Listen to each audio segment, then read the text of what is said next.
So, good morning, everyone. Welcome to Monday. Welcome to Monday. This week we will, I'll get your quizzes back to you tomorrow. We'll talk about arguments tomorrow. I'll assign you a micro paper probably tomorrow. So I'll just be like hitting you with a bunch of things at once tomorrow in a very cruel fashion. But that's okay. Until then, today we will just review what we talked about with the Roaring Twenties. Not yesterday, on Thursday.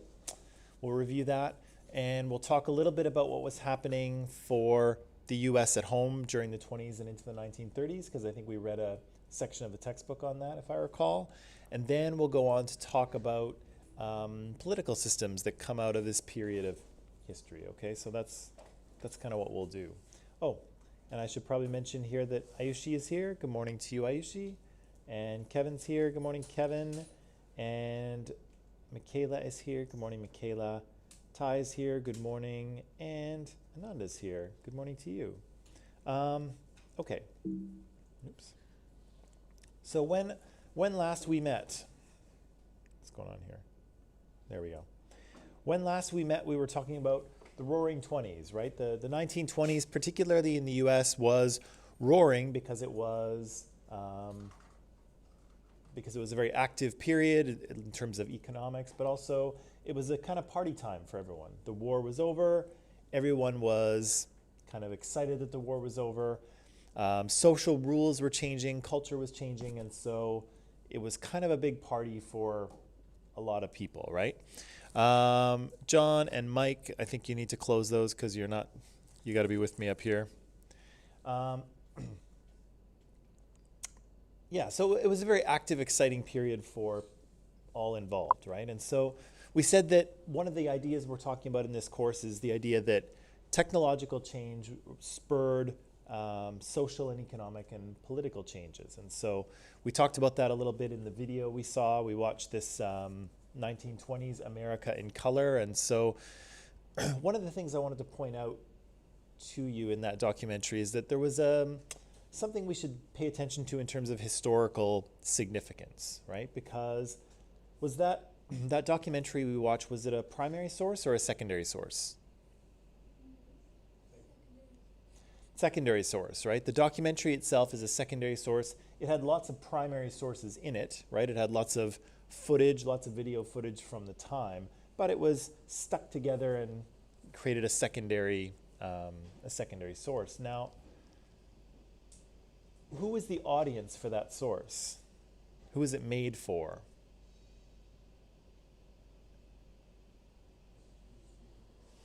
History students, perhaps. Nationality-wise.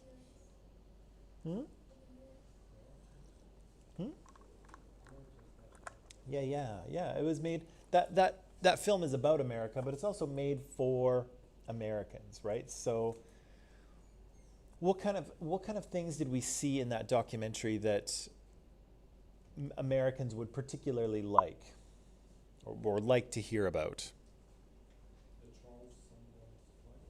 The what? Oh yeah, the Lindbergh flight, right? Was that a issue of global significance? To some degree, it was, right? So the first crossing of the Atlantic in a plane was a kind of a big deal for everyone. What about that boxer they were talking about? Was his name Charles Dempsey? Does anyone remember? Global significance to this boxer? No, right? Nobody cares about this boxer except the Americans. So they talked about Babe Ruth as well, right? A popular baseball player of the time, and those are historically significant events for America, right? But not for the rest of the world. And so we can tell a little bit about who the audience for that documentary is based on what kind of events are covered. And again, the boxer is not a big deal. The Babe Ruth is not a big deal globally, but to the Americans, those guys are a big deal, right? So we see that there's some evidence of who the audience is the audience sort of determines what is said, right? The source is made for Americans, not so much for everybody else. Um, right, but in that documentary, we saw lots of economic and cultural change, right? We saw there were flappers and women drinking and smoking and people drinking illegally because of prohibition, right? Alcohol was banned in many states. That led to gang warfare and lots of violence and murder, particularly in cities like Chicago. Um, what else did we see? Social and cultural changes. We saw people listening to the radio. Um, women just tried to cut hair very short. What's that? Cut their hair very short. Oh yeah, the women cut their hair very short. Yeah. What else? They started to They what? Oh yeah, we saw the Ku Klux Klan kind of rise up again. What else did we see? and they were more they had the freedom. Yeah, some people gained some freedom, right? No, white. Women did, white women did, yeah.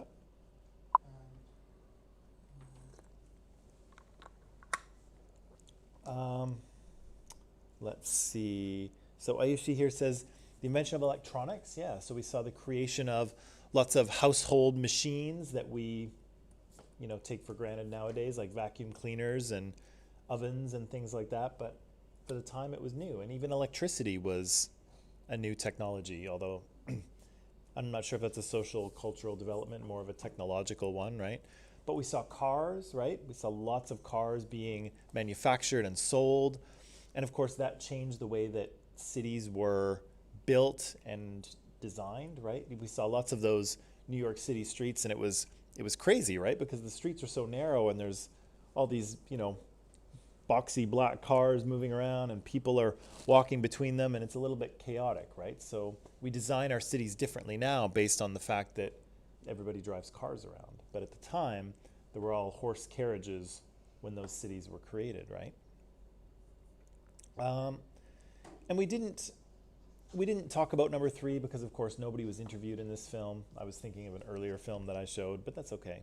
Um, but I think the general feeling of this period was probably one of optimism and excitement, and particularly in the America, that America was on the rise and everything was great, and the the sky was the limit for the U.S. But then, of course, there was a bit of a downturn at the end, right? Uh, what's that? Yeah, Great Depression.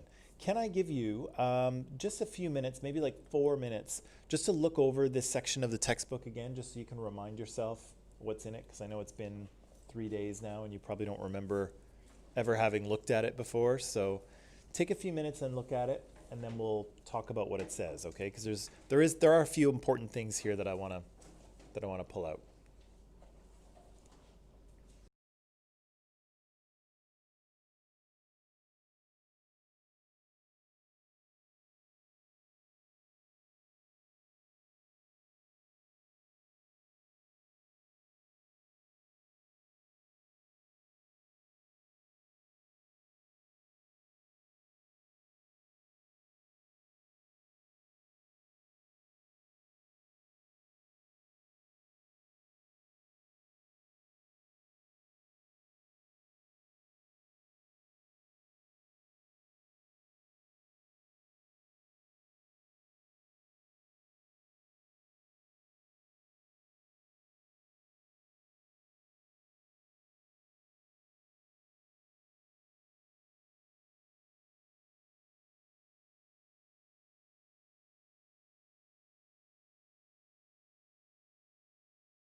Okay. So most of that section is what we saw in the film. There's some added things as well, but that's okay. Just a few added details. I think we've established life in the 20s, the Roaring 20s, as a time of a lot of social change, a lot of cultural change, a lot of technological change, and kind of an exciting time to be alive, and a time when I guess the US really becomes an economic superpower, but not so much a global one, right? In this section of the text, it talks about American isolationism, right? And so they're currently in the 1920s, they're kind of the type of country that doesn't really want to get involved in everyone else's business. They're more interested in making money and enjoying life in the United States. They're not too interested in what's happening in Europe or around the world. So again, they're a very different type of United States than the one that we're more used to. They talk about tariffs in this section. What's a tariff? Tariff is the taxes on the import or import export. Right. So Quota is quota is a different thing. So tariffs are taxes on imports. And so why would, Beatrice, if you're Prime Minister of Canada, why would you want to put, say, a tariff on, I don't know, iron coming from the United States? to increase the GDP. Your name's not Beatrice, come on. So people would buy iron from Canada? What's that? People would buy the iron that's made in Canada? That's true, but your name's not Beatrice either. But Beatrice, why would you want to do that? Well, you're right, right? So if you want people to buy Canadian, what you do is you put tariffs on foreign goods, right? That means when other countries try to sell their goods in your country, they wind up being more expensive, right? And so if Beatrice wants people to buy Canadian iron, then she's going to put a tax on American iron. That way it's more expensive here in Canada, and maybe people will buy the Canadian stuff, right? And so you can see the Americans are very much about that in this period, right? They're putting tariffs on foreign goods because they want people to buy American, and they still do. Unfortunately, most of their stuff is not made in America. It's made in China, right? Where everything is now made. But at the time, America has a huge manufacturing industry. They want to protect that. They want people to buy American, and so there's lots of tariffs that sort of support the American market and make foreign goods more expensive. Okay, so the next important event here is the stock market crash, Black Tuesday as they call it. And so stock market crashes October 29th, did they say? 29th, 1929? Okay.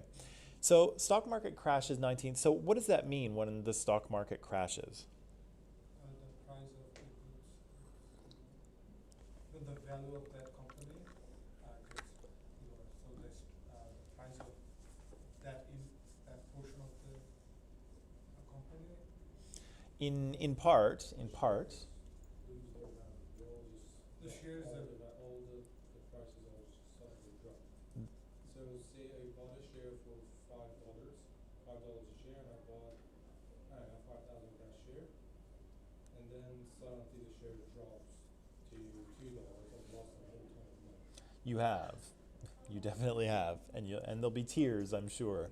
But so the stock market, just in case you're not familiar with that, of course, stock markets is where you can publicly invest in companies, right? Companies that have gone public or are publicly traded. You can buy a little piece of that company, right? And hopefully you can share in the profits, or you can sell that piece of the company later for a profit yourself, right? So the stock market in 1920 is flying along like crazy, right? Things are going up and up and up. Production is going up and up and up. People are making money all over the place. It's crazy, right? It's a time full of opportunity.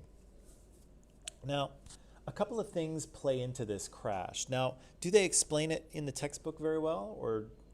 I remember things from the video you watched, Mm-hmm. that they say the production goes so high that they just make products and they can't sell them. Yeah. Because there aren't any people left that don't have it. That is, yeah, that's part of it. Let me show you a few things before we answer this question. Um, it's a time of partying, right? It's a time of ads. Here's some Model Ts rolling off the assembly line here in the 1920s. But yeah, you're very right. One of the things that's brand new for the 1920s is credit. And of course, we're all very used to credit now because most of us have credit cards, or we use credit cards, or we use our parents' credit cards, or whatever. We're very used to it, right? If you buy a car, credit, right? If you buy a house, you get a mortgage, credit, right? We're very used to a world in which we buy now and pay later, right? But in the 1920s, this is a brand new idea, okay? And so prior to the 1920s, people were very kind of conservative with their money. If they wanted to buy something, they saved for it, right? So if you wanted to buy a new washing machine, you saved for it until you had enough money, and then you bought the washing machine, right? That was how you went about things. Debt was seen as, well, yeah, in a manner of speaking, yeah, it was seen as bad, right? Going into debt was a horrible thing that you did not want to do. And so prior to the 1920s, there was really not much in the way of debt, and there was no such thing as credit. But in the 1920s, people start extending credit. And so you can buy things now, pay them later. And so here you can see this is an ad, a magazine ad for General Motors selling their cars, as they still are today. And they're showing people how many cars have been sold on credit. And so huge numbers of cars are rolling off the line, but people aren't paying for them in cash. They are buying now and then paying monthly. So again, this is a brand new thing that most people wouldn't have been familiar with, but of course is a staple of the way we live our lives today. What did you say? What's The price of cars? I think the video said they were going for about $300. Yeah, big money, right? That's inflation for you. Right, so we have some credit. We have people selling things more actively as well. So marketing actually becomes more important in the 1920s, and people pay more attention to the ads they put in newspapers and signage in cities and bus billboards and all this stuff. So here we have one for National Oats that helps make kids husky. I don't know if that's a good thing or not. Depends on your definition of husky. That guy looks fairly athletic though. And then here we have some cigarettes. This is a cigarette ad, which you can't show anymore. You can't advertise cigarettes legally. We don't do that anymore. But here, apparently, there are tens of thousands of physicians who say that Lucky brand cigarettes are less irritating. Smoking wasn't bad for you back then. Used to encourage to smoke. What's that? The ads used to encourage you to smoke. Oh, absolutely. Well, that's exactly what this one's doing, right? This is saying, this is a better cigarette for you. Even the doctors say so. With the doctor recommendation. Yikes, yeah. Oh, okay. Let's go back to the credit thing. All right, one of the things you can buy on credit in the 1920s, it's not just vacuum cleaners and cars and radios, but you can buy stocks on credit, okay? And so here's how it works, okay? So Hadil wants to make herself some money, right? So Hadil wants to make money, and the stock market is going crazy. People are investing and making all kinds of money. They're buying shares and then they're selling them 3 months later and making a whole ton of free money. It's amazing, right? So what Hadil's going to do is she's going to go to the bank and she's going to borrow some money, okay? And she's going to borrow $10,000. That's more modern times. At the time you would borrow less, but $10,000. And so she's going to take that $10,000 and she's going to invest it in the stock market. Now, the bank is going to loan you that on margin, so they're going to charge you some interest as well. So let's say it costs you $1,000 to borrow the 10, okay? So you're going to take that $10,000, you're going to invest it in the stock market. you're going to let your stocks rise and rise and rise, and then you're going to sell them. You're going to have $20,000. You're going to pay off the bank. You're going to pay off the interest, and you're going to have $9,000 for doing nothing. Free money, people, right? That's not easy. What's that? That doesn't happen all the time. Well, no, it doesn't. But at the time, it does because the market is so good. People are making money everywhere, right? Industries are expanding. People are buying. Everyone's in the workforce. There's women in the workforce. People's household incomes have increased. This is the great, after the great. No, this is before. It's before. So everybody's happy. Hadil is happy because she's just made $9,000 for doing nothing at all. Everybody's excited. But as we mentioned, there's a few problems, right? One of the problems is that things are being overproduced, right? And so, again, once a household buys a vacuum cleaner, how many vacuum cleaners do you need to buy in your house? One, right? Maybe if you have some extra money and you don't want to lug the thing up the stairs, maybe you have two. But most people have one vacuum cleaner. They have one washing machine. They have one car. And once they bought that thing, they don't need another one. Also, products that are made in this age are really well made. The stuff we buy today is, the quality is crap because they want you to throw it out in 3 years and buy another one. But at the time, people are making things to last. And so people are going to buy their washing machine, and then that washing machine is going to serve them for 20 years. It's going to last a long time. So companies are sort of producing, and then what happens is that the market for those products starts to dip, right? Because again, everybody has a vacuum cleaner now. They don't need to buy one. And so goods are being produced. And so if you're a company owner and you're producing, 1,000 vacuum cleaners a week, and then your sales start to go down, and so your warehouse starts to fill up, what do you do? What do you do? You could, yeah, you could do that. That probably doesn't happen too much at this time, but you could do that. What else could you do? Yeah, so you're going to slow down your production, right? So you're making 1,000 vacuums a week. You're not selling those. They're starting to pile up in the warehouse. Okay, we're going to slow it down and just make 700 a week. But what does that mean for your staff? The line, they're not taking those stuff. Yeah, so you're going to, what are you going to do with them? Huh? Fire them. Yeah, you're going to cut their hours back, or you may lay off a few of them, right? You may not fire a few of them, but lay off a few of them. And so, okay, so you do that. But then those people that don't have a job anymore, are they buying vacuum cleaners? No. So can they afford all of the things, all of the luxuries that people are buying? No. So what happens? Sales go down again because people are starting to go out of work. They don't have money for vacuum cleaners and radios, and so they stop buying those things.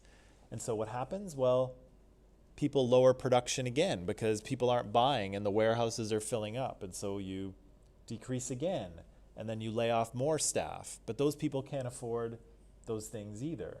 And so you see the market peak as everyone buys everything that they need, and then it starts to decrease and people start to get laid off. People start to be without a job. This is a bit of a problem because at the time, there are no real social supports for these people. Okay, now we have unemployment insurance in Canada. We have a number of other benefits that you can access, but at the time there's none of that. So if you're out of the job, you better find one pretty quick, or you better have a family to help you, because the church may help you, right? The church may run like soup kitchens and charities and things like that, but that's it. The government is not going to help you. And so you are very much on your own. So that starts happening. And it starts happening with the stock market too, because again, the market starts to peak, right? Everybody's bought the luxuries that they need to buy, right? You don't need 4 radios in your house. You don't need 3 vacuum cleaners. That's ridiculous.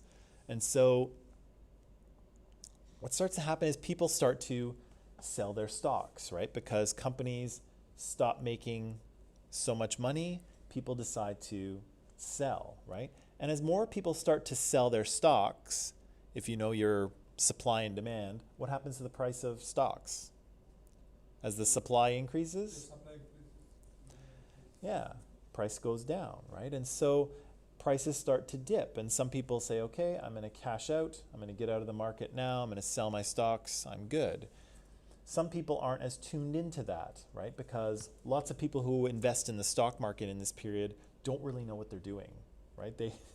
They're not financial analysts. They're kind of throwing their money in there because they think that it's easy money, which for a while it is.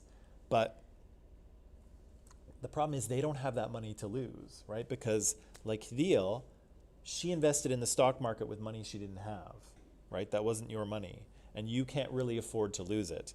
And so when the market starts to dip, people start to sell, right? And then as prices dip more, people start to get even more nervous. And then all of those people who borrowed money, they realize that, oh, I can't afford to lose my money because I owe the bank $11,000.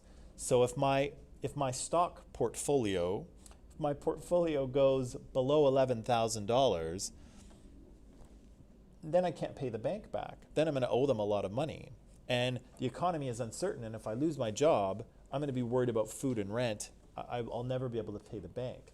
So people start to, they start to get very, very nervous, and they start calling their stockbroker saying, sell, sell, sell. And everybody starts doing that. Everybody starts selling because they can't afford to lose their money because it was money they didn't have to begin with. So everybody starts selling, and then there's no buyers, right? Nobody is buying stocks because the price is just plummeting. And so that's where the crash comes in. So we've got too much production. Production starts to decline. People start to get laid off. Sales start to decline. And then as people risk losing their investment and losing their ability to pay the bank back for the money they borrowed, people freak out. They try to sell all their stocks to get the money back that they can. Of course, if everyone sells at the same time, then nobody buys, and prices just collapse, right? And so this is what they talk about, like billions of dollars disappear overnight. And part of the reason they disappear is because they're imaginary. They are, the money's not there until you sell your stock, right? But yeah, all that money kind of disappears. People lose everything, right? And so Hidil, for instance, if she doesn't manage to sell her stocks, if she's a little too slow calling her stockbroker, or if her stockbroker isn't able to sell them, now her stocks are worth nothing, and she owes the bank $11,000, which she might not be able to pay, right? And so this is a tragic period for people. People are like jumping out of windows, and it's awful because they've lost everything, and they sometimes accrue debt that they can never repay. And so, yeah, the wheels come off pretty quickly. It's this boom, and then it's this bust period where production has collapsed, people are out of work, people have lost their savings and their houses and everything. But we should probably point out that the stock market crash doesn't actually cause the Great Depression. It's just it's a big event, and sometimes historians need a nice clear event to say this is the beginning of it, even though the U.S. economy was kind of transitioning into the Great Depression for the latter part of the 20s and then into the 30s. And so it takes a little while for them to get into it, but the stock market crash is a nice dramatic event, which is, people can pay attention to and start the depression there. But it doesn't really cause the depression.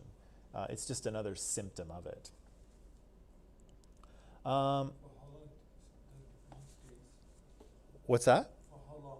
It was during the depression. 10 years. 10 years? 10 years. Till the war? Till the war. So let me see here. What does the government do? Does the textbook talk about what the government's response to the Depression is? Well, they say after Roosevelt gets to the office, he does some stuff, reopens some banks, send them letters, he put the tariffs on. That's the other thing we should point out too, is the idea that banks actually collapse.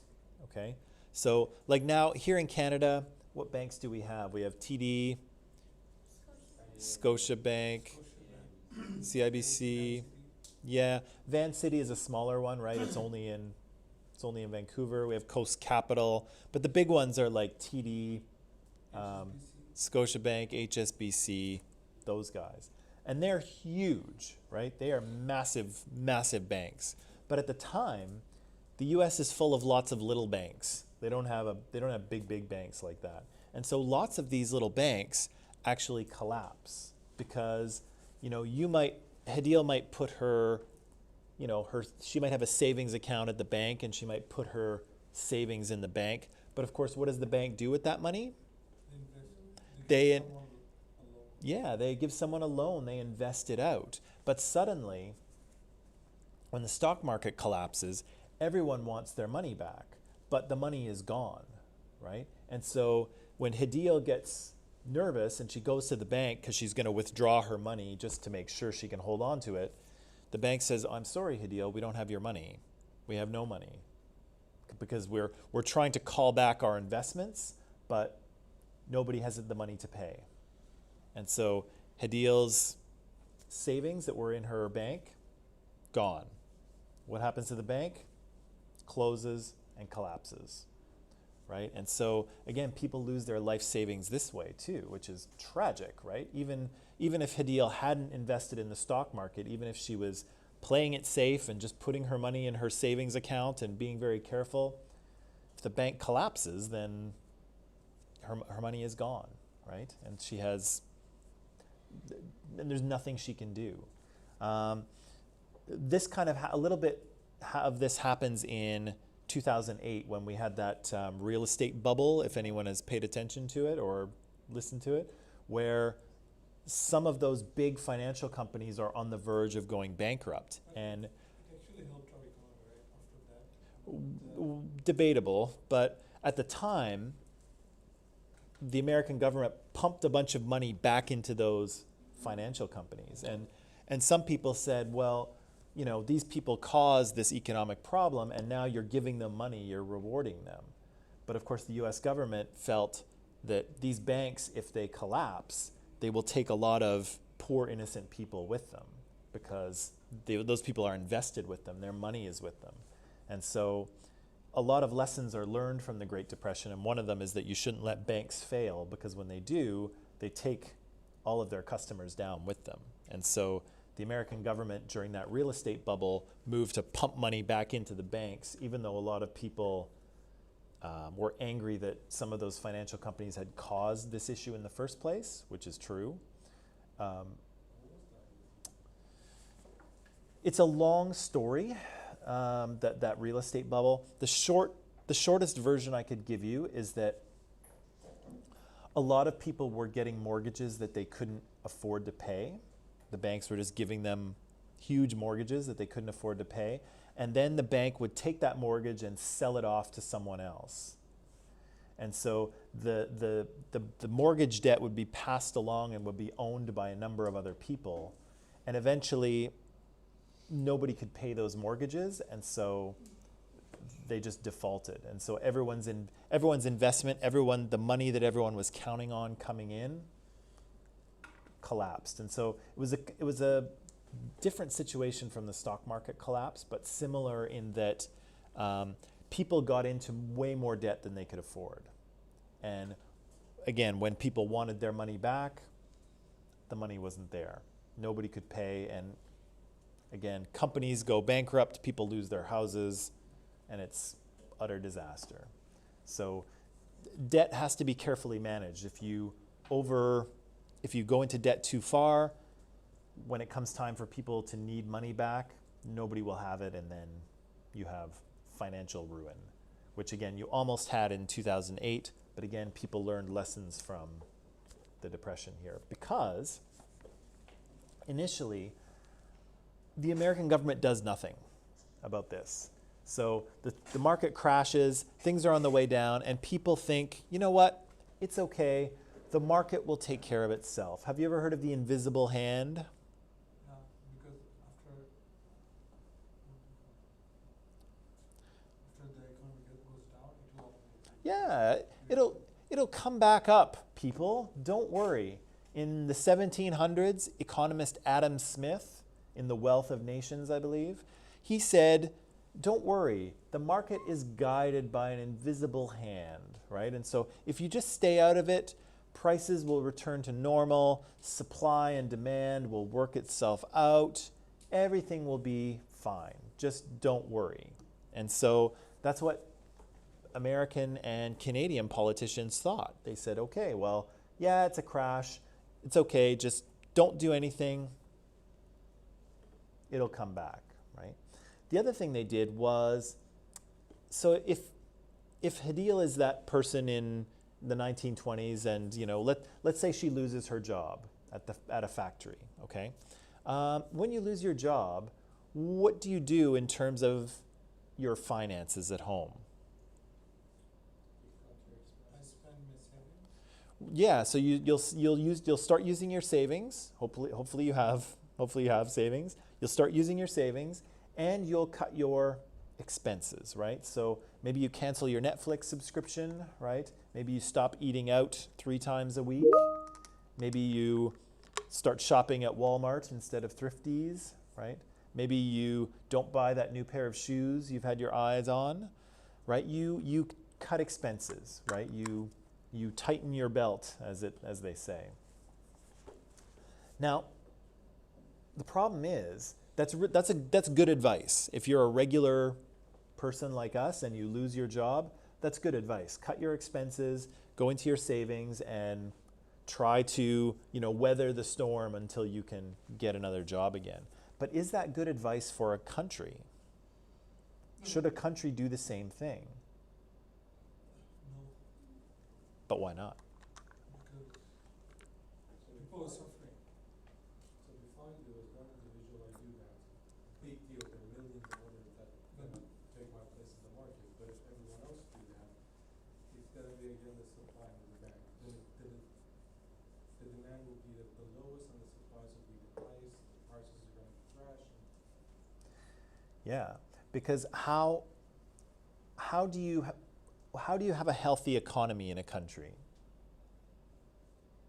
You need people to work and then to spend their money. Yes, that's how the economy functions, right? You get as many people into the workforce as you can, and you get them to spend their money, and then the wheels start turning, right? But of course, what happens here is that so many people lose their jobs, they're not working, and then are they spending money? No. So if the economy is going to come back, if the economy is going to start moving again, you need to get people to spend money. But can they spend money they don't have? No. So what are you going to do? I'll borrow some money from You might, but there's no money to be borrowed right now because the credit market has collapsed. Nobody's loaning out any money to anyone. Everyone has just, lost their shirt as they were in the stock market. There's no credit to be had. There's no money. What's that?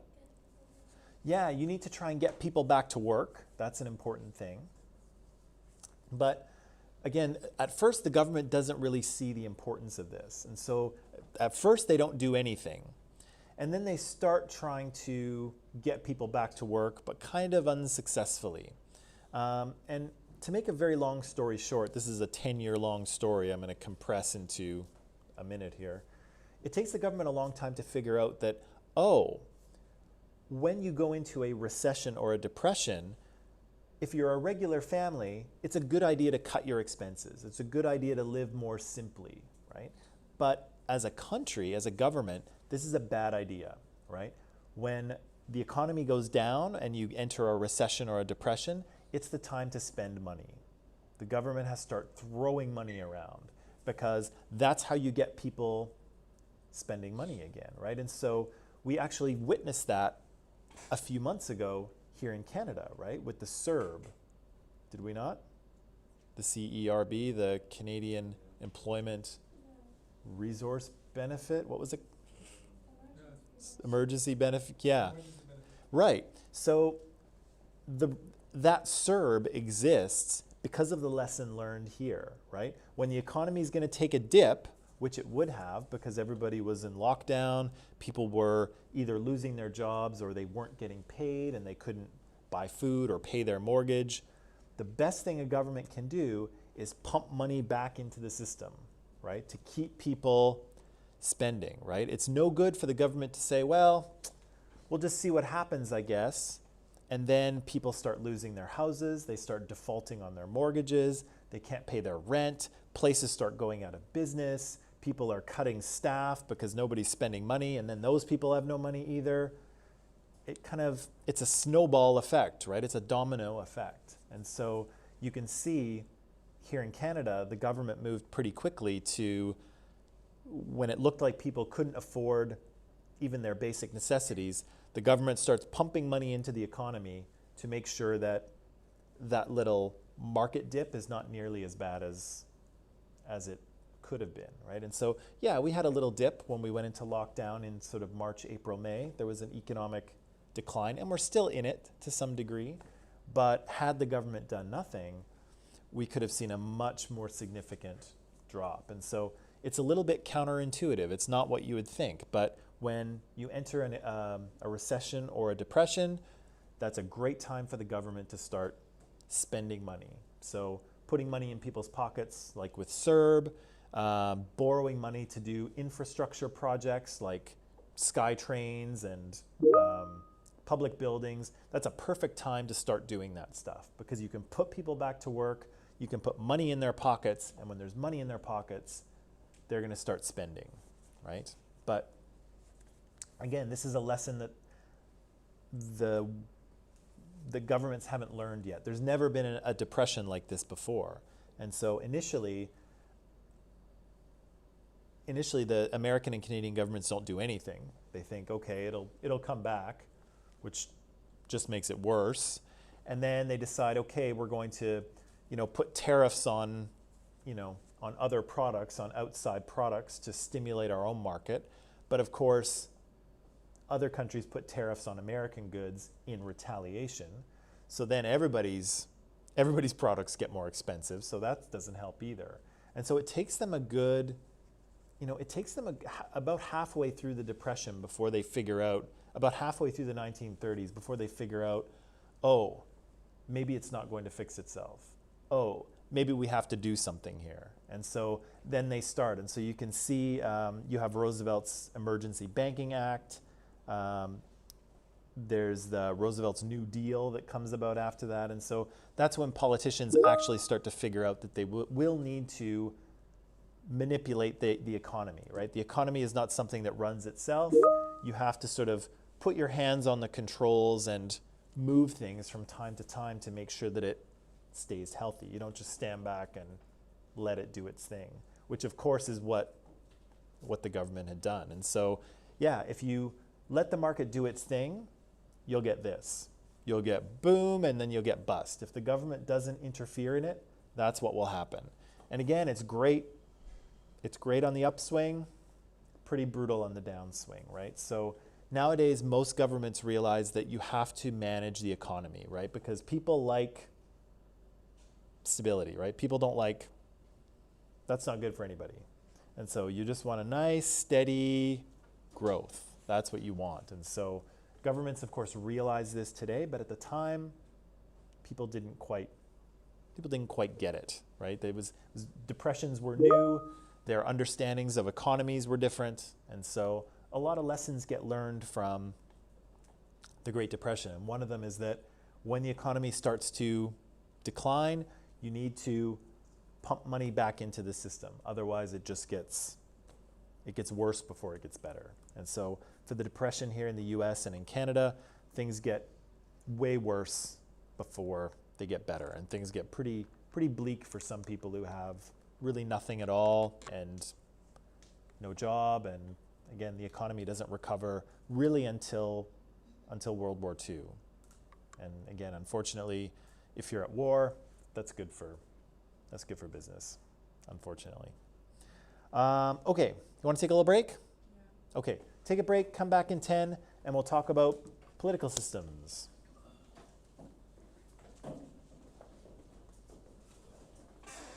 Oops.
Okay, ready, shreddies?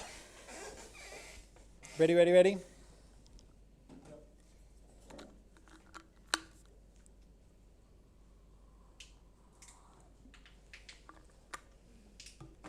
Ready, ready, ready? Okay. So, let's go back here and let's go to here. Okay. So, I think we've dealt with the Roaring Twenties. We've dealt with how the economy ramps up and everything kind of goes crazy for a few years. It's exciting. People are making lots of money, getting short haircuts and dancing to jazz and drinking and making money. And then disaster, right? So the wheels fall off. The market is not regulated. Things grow too fast in an unsustainable way. And then there's bust, right? There's a Great Depression. People are out of work. There's no credit. There's no money. And it's pretty bleak for a while until World War II will kind of pull everyone out of it. But let's press pause on the economy for now and go back to, again, the end of World War I. So we see a lot of cultural change coming out of World War I. We see a lot of economic change coming out. But there are some political changes as well. And so this is a really interesting time in which two brand new political systems appear, which, let's face it, doesn't happen every day, right? And so prior to World War I, we basically have two systems of government. Which two are kind of in existence? Monarchies and, yeah, republics or democracies. So how would you define a monarchy for me? You have a monarch, like a queen or a king, and they rule over the country. Could be constitutional, where they basically are just figureheads, they do nothing. People vote and they choose a prime minister, and he doesn't. Right. So monarchies are there's been some constitutional monarchies that have occurred a little bit later. Traditionally, monarchy is one ruler, right? So you have a king or a queen or some sort of person like that. Mono is Latin for one, or no, it would be Greek. Mono is one. Archon is ruler, by the way. It's a Greek word for ruler, archon. So monarchon, monarchy is one ruler. And of course, as you mentioned, we have republics. We have democracies where people vote and have the power. But in this period of history, we get two more brand new political systems, fresh off the presses, right? Okay, I'm kind of feeling we're going to have to do, this is what we're going to have to do with laptops. We're going to have them closed or at least halfway because I feel people are distracted and I'm just talking to no one here. So thank you very much. So three political systems that are kind of in play at the sort of early part of the 20th century. Monarchies continue to exist, but kind of for the Western world, they'll become, like you mentioned, constitutional, right? So they'll keep their king or queen as kind of a figurehead, and then the country will be ruled democratically or semi-democratically, right? So there's three. Democracy we're familiar with. Communism we're probably familiar with by this point anyway, and fascism we're familiar with as well. I wanted to show you this, and actually I should have made it just a little bit bigger, and maybe I will for tomorrow. But this is a political spectrum, okay? And so this might be useful for us if we are paying attention to the BC election, because BC is going to have an election in just a little less than a month, right? Our premier called an election last week. Huh? How many parties in that? There are basically three. I'm seeing ads from a Liberal Party saying that the Liberal Party is doing bad and stuff. Well, that's Facebook ad. that's usually, you know, that's how elections go, right? Is it legal to show people the Facebook ads that the Liberal Party is doing that thing? Yeah. That thing, Yeah, that's how elections work, is that the one party tries to convince you that the other party is incompetent and should not be allowed to govern. That's Facebook. yeah, and Facebook. Well, how do you think Facebook makes their money? You're not paying for it, are you? No. No, the ads are paying for it. So Yeah, so we're gonna have an election in BC here. There's three major parties: the NDP, the Greens, and the Liberals, and they are gonna fight it out and have an election in another month or so. I don't think anything will change much. I think the NDP will still be in power when we're done the election, but we're gonna New president? probably not. Probably not. A person can be elected 3 times? No, it's the way Canada works is that basically we elect a party into power, and the leader of that party becomes the boss. So the premier of the province or the prime minister of the country. So unlike in the States where they vote for their president, of course, that's a big news item right now is the presidential vote. But we actually don't vote for our prime minister here. And so Justin Trudeau is only prime minister because he's the leader of the Liberal Party, and it's the Liberal Party that is currently forming government because they have the most seats in the House of Commons. And so we have a little bit of a different system, although most people in Canada tend to vote as if they're voting for a prime minister, but that's not actually how it works. We don't vote for him. So it's a little different. So But Justin Trudeau can be elected again, right? By the- yep, because he's not. He's not. He only holds the office of prime minister because he's the leader of the Liberal Party. So, if we keep electing Liberal governments, and he remains the leader of the Liberal Party, he can be prime minister. Yeah. Is this how it's worked with US? No, because they actually have because people actually get elected to the office of president. That's a different thing. So here in Canada, it gives like Justin Trudeau can stay in power for longer, but he can also be kicked out quite easily. And so if the Liberal Party decides, you know what, we think Justin Trudeau's lost his mind, he's doing crazy stuff, the Liberal Party can just hold a vote and say, you know what, you're not our leader anymore. Like That's it. in the middle of the year? Whenever they want. They can hold it. Wow. They can say, you're not the leader anymore. We're going to elect Amanda, right? And that would make Amanda the new Prime Minister of Canada. Right? Are you okay with that? Sure? Okay. I'll let Justin Trudeau know that he should watch his back. Because Amanda's coming for him. So we have a different system. As we've seen in the U.S., getting rid of a U.S. president is more difficult than that. But basically, the Liberal Party could simply remove him from power. The other thing we have in Canada that I don't believe they have in the United States is a confidence vote. And so at any time during government business, someone can stand up and say, I have lost faith in this government. I move for a vote of non-confidence. And if it passes, basically the government collapses and we go to an election. Just one person? Well, one person can propose it, but they actually have to vote. But if, let's say the Liberal Party is governing, and the majority of people in the House of Commons, the majority of the elected representatives think that the government's lost its mind, they can have a non-confidence vote at any time, and it triggers an election. So basically, so in this case, the Liberal Party and the House of Commons itself, they all have their finger on the election button at all times. And so if they ever feel that, this is all going sideways, our country's a disaster, anyone can hit the button and trigger an election if they can get the votes. And so, again, you can have someone like Trudeau who has actually a lot of power in Canada. The office of Prime Minister is a very powerful office, but he can be removed fairly easily as well.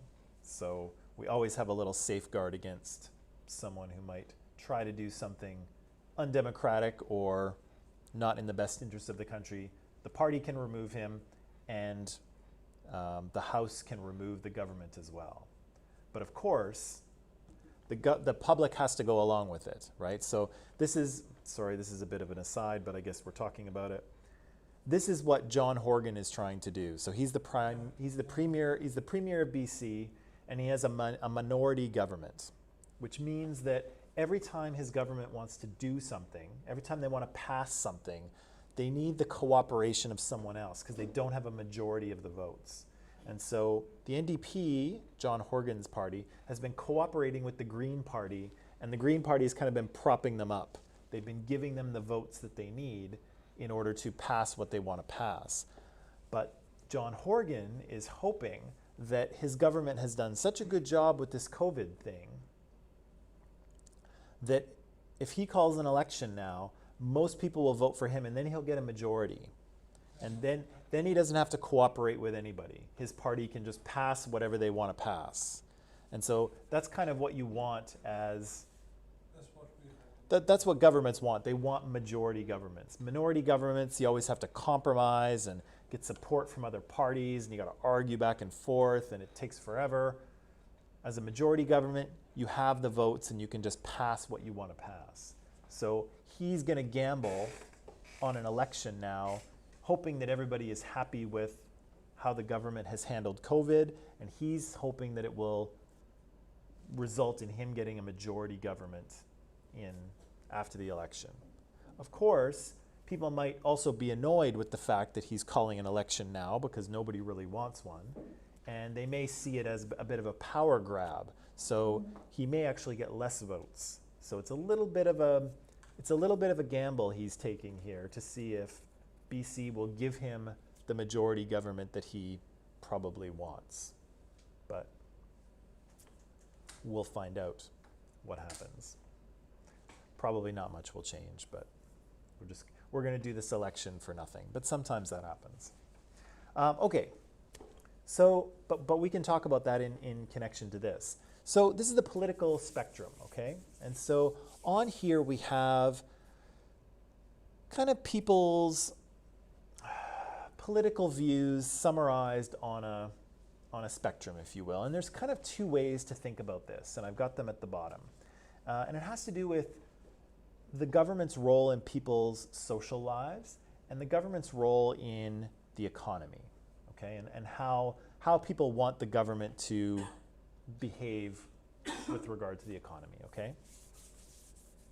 So let's start out, on the left, because we were talking about John Horgan and the NDP.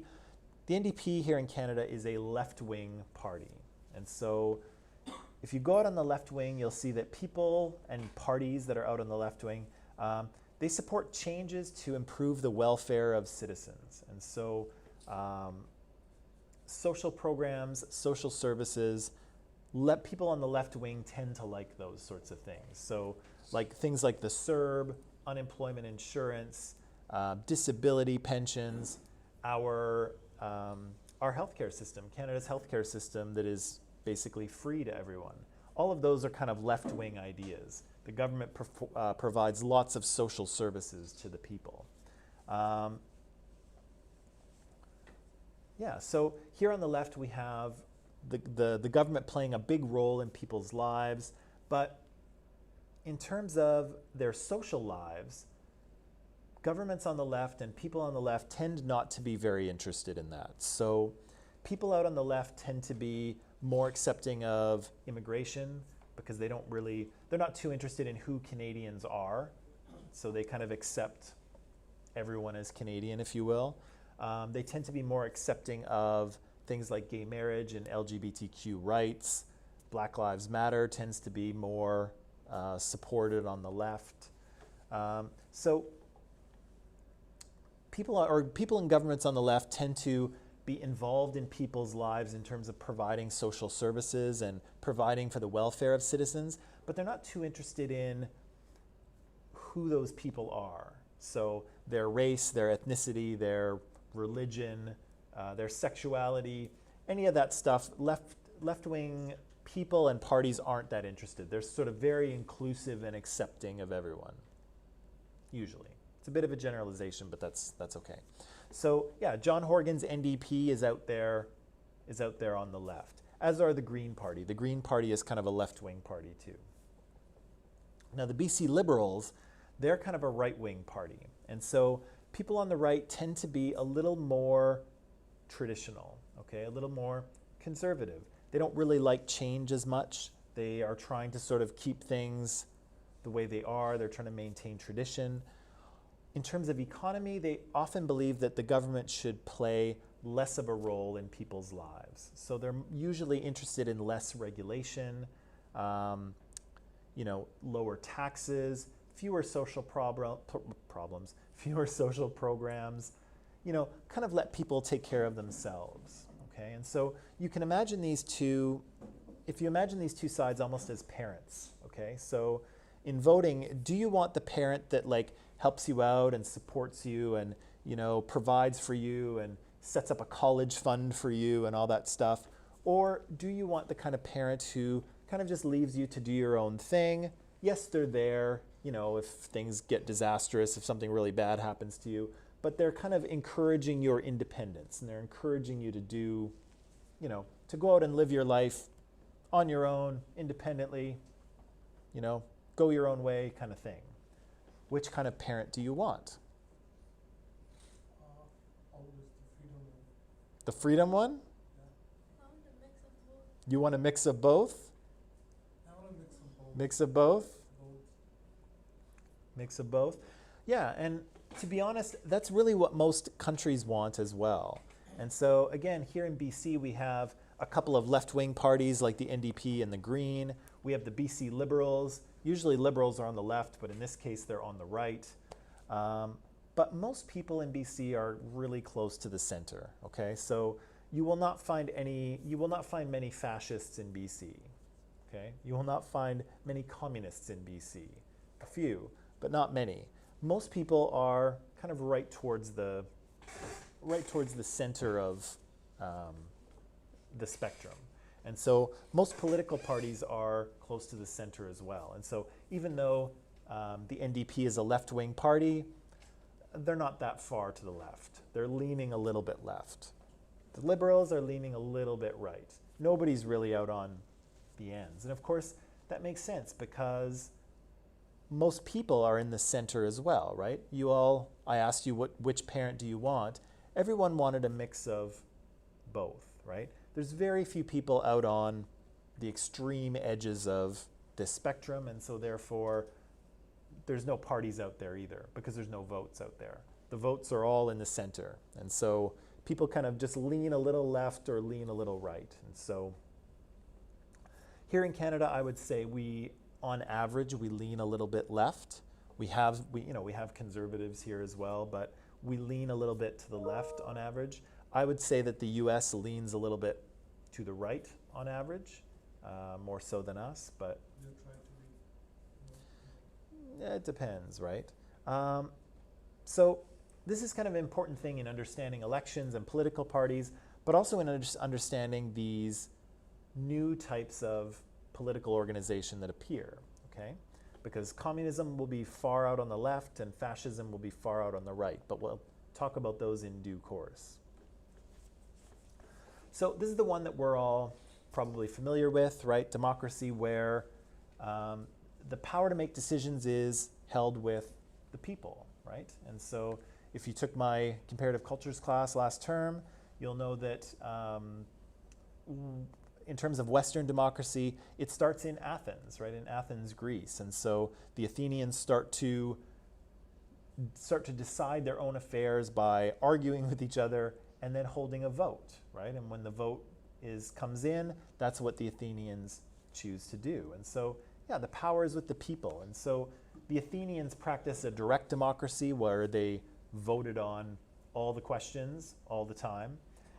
Here in the modern world, we usually have a representative democracy, right? So we elect someone, we send them to Ottawa, or for the provincial election, we send them to Victoria, and they vote for us because we're all busy people, right? We're on hold with Rogers. We're busy, right? We have things to do, right? So we elect people, we send those people to Ottawa or Victoria, and they vote for us in our best interest, hopefully. That's really what happens. Yeah, that's really what happens. Well, hopefully. So sometimes it's more like the party's interest, but if everything works the way it should, then they vote in our best interest. Yeah. Also, for democracies, the rule of law applies equally to all citizens, right? And nobody is above the law. That's an important part of a democratic system, which is being tested in the United States. But it's critically important in a democracy that no one is above the law, and the law is superior to everyone, and everyone follows it, right? So in theory, here in Canada, the law applies to me and to Justin Trudeau the same, right? So if Justin Trudeau goes out and murders someone, and I go out and murder someone, in theory, we're breaking the same law, and we will be subject to the same process and the same punishment. Of course, he's going to have a much better lawyer than me because he's got cash and I've got none. But we are equal before the law, Justin Trudeau and I. We see usually democracies are paired with capitalism, right, where we have a reasonably free market, and businesses are mostly owned by regular people, right? They're not owned by the state in capitalism. Some are, right? So we have some businesses like Canada Post, which I'm sure we've all used. Canada Post is owned by the state. It's what we call a crown corporation here in Canada. What's that? CIBC is not. It's a government owned, right? Nope. Nope. Government and bank are separate. Air Canada, if anyone's ever flown it, used to be a crown corporation. It used to be owned by the government, but it consistently lost money and lost so much money that the people of Canada got fed up, and they said, just sell it. We don't want to own this company anymore. And then So- what do we claim if my car get crashed or something? Where do we claim it? Oh, well, that's ICBC. ICBC is like, Yeah, so ICBC is owned by the province. it's not good. It's No, it's not. the worst. Yeah, it is. And so this is the tricky part, is that sometimes when governments own businesses, they don't tend to make a lot of money, and in fact they tend to cost money. A lot of money. So some people would argue that government shouldn't be in business. But again, sometimes you need it, right? So this is happening in the US right now, we need a postal service, right? We need the post office. Does the post office make a lot of money? No. Do we need it? Yes. So the government will run it. Even if it's losing money, the government will run it because we need it. A private company would not run it because there's no money to be made. So sometimes governments have to step in and run businesses that are not profitable, but that need to be run anyway, and no one else will do. But I find when they try to get involved in businesses where there is money to be made, they tend to lose it. But that's just my personal opinion. Anyway, in capitalism, most of the time, the regular people own businesses, and the government owns a few things, but not very much, right? And so, of course, this is the prominent form of government in the US, in Canada, in Western Europe. And because democracy kind of wins World War I, right? The democratic countries win World War I. Democracies will be put into place in all of those new countries that we saw created, right? Like Yugoslavia and Czechoslovakia and Hungary and Poland and all of those new countries on the map at the end of World War I. They'll get brand new democratic governments because the countries that designed the Treaty of Versailles were democratic, right? So they put in little democratic governments of their own. Communism, as you might know, is a little bit different, right? So communism comes out of the writings of two guys, mostly Karl Marx and Friedrich Engels. Both of these guys are around in the 1800s, and they're around during the Industrial Revolution. And so what they see during the Industrial Revolution is kind of a capitalistic market that has no controls on it. So no labor laws, no safety rules, no protections. And so workers wind up, in Marx's view anyway, workers wind up being exploited, okay? So if we imagine here that we have a factory and we're gonna produce these things here, we're gonna produce travel mugs, and all of you work for me in my travel mug factory. We make travel mugs. And let's say our company, we make travel mugs all year, and we earn $1 million. Okay, the company makes $1 million of profit. Whose profit is that? Mine or yours? Really? No, It's mine because I own the company.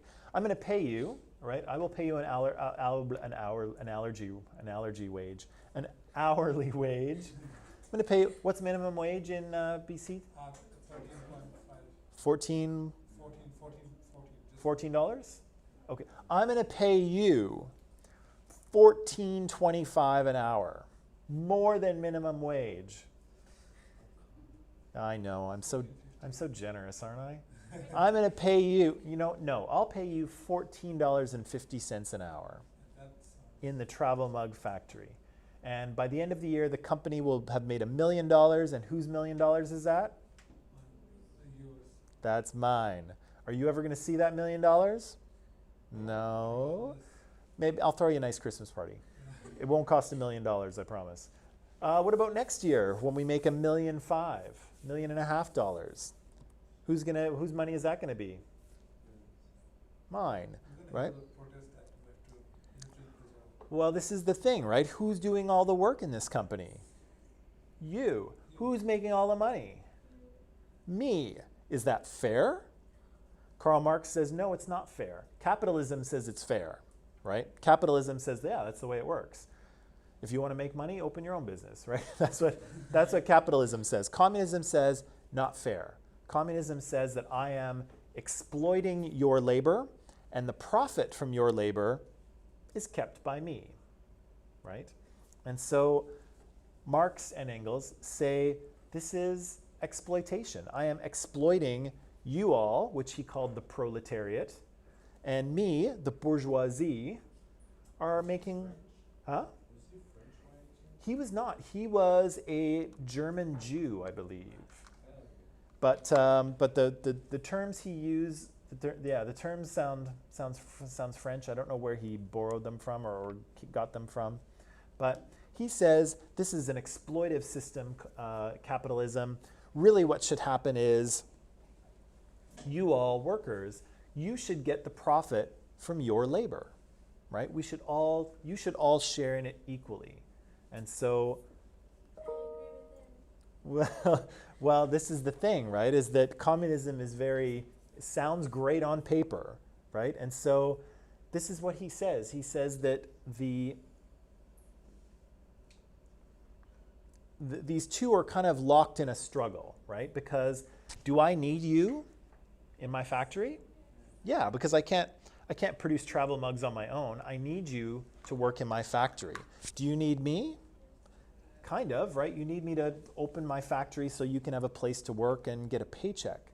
We need each other, but we're kind of locked in struggle. And so you will constantly be trying to get more money out of me and shorter work weeks and easier working conditions. And I will constantly be trying to pay you less and get you to do more. What's that? Well, it's a battle, right? And so Marx says that really what we need is revolution, right? And so Marx thought that you all eventually would realize that, hey, we're doing all the work here, and this dude is making all the money, and that's not fair. So Marx says we need revolution, right? The bourgeoisie need to be overthrown, and the means of production, in this case our travel mug factory, the means of production need to be given to the people, and the people will share equally in the profit, which Aliana is like, yeah, that's what I'm saying, right?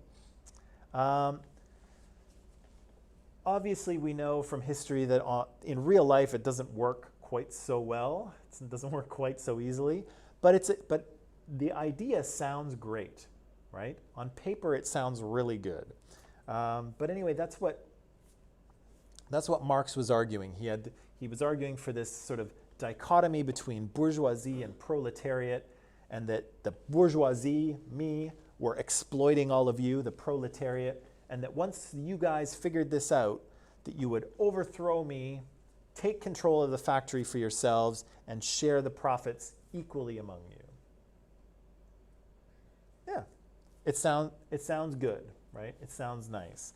And keep in mind that, again, he was living in a time where the Industrial Revolution was just getting going, and workers really had no rights. And so they were paid as little as possible to keep them from walking out the door. They were working 6-day work weeks, probably 12 hours a day. So they were working far more than most of us do in the modern world, working really difficult, dirty, tiring, dangerous jobs. And really they were being paid as little as possible in order to keep them from walking out. And so, of course, we've heard of, sweatshops and exploitive working conditions in many developing nations. That's basically what was happening, but in Britain and in France, right? Is that there was exploitation of the people because there were no labor laws, and the government wasn't interested in making them either at the time. So Marx saw that and said, hey, I think we can do this better, right? And then there's fascism.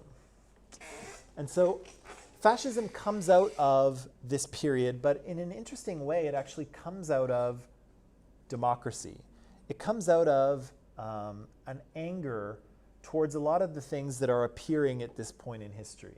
And so people are becoming more liberal and less conservative. They're becoming more interested in their individual wants and desires and needs.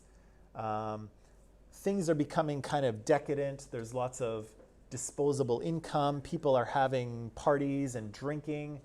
And so fascists are kind of rejecting all of this stuff. They're rejecting a lot of the social change and cultural change that's happening. And they're also rejecting democracy because, as we'll find out tomorrow, those new democracies that are showing up in Eastern Europe and in Germany, they don't work very well. I told you at the beginning, this is the last thing I'll say, I told you at the beginning of class that John Horgan wants a majority government, because if you have a majority, you have a majority of the votes, and then you can kind of do whatever you want. Minority governments are more difficult because you need different parties to cooperate. And we just saw that happen, actually, in the throne speech. If you were reading any newspapers or keeping up, the Liberal Party produced their throne speech, which is like, this is what we plan to do, and the other parties vote on it. And so the throne speech of the Liberals got the support from the NDP, right? The NDP said, okay, we'll support you in this. And then they're able to pass it. But if you've got a bunch of smaller parties and they can't agree and they can't cooperate, you never get a majority of votes. You never get 50% of people voting for something. And so nothing ever passes. If nothing ever passes, nothing ever gets done. And so that's what's happening with a lot of these new democracies. They've got a lot of small parties. There's no majority governments. They're all minority governments. Nobody really is cooperating with each other because nobody knows how democracy works yet, and nothing gets done. And so the fascists are like, what is this? What is this democracy thing that we now have that doesn't work and we can never make a decision? What we need is a strong leader to guide us to the future, right? That's where the fascists come from, because democracy is perceived not to be working. And so the fascists step in and say, this democracy thing is ridiculous. We need a strong leader to guide the country. But we'll deal with that tomorrow. Okay, so that is all for today.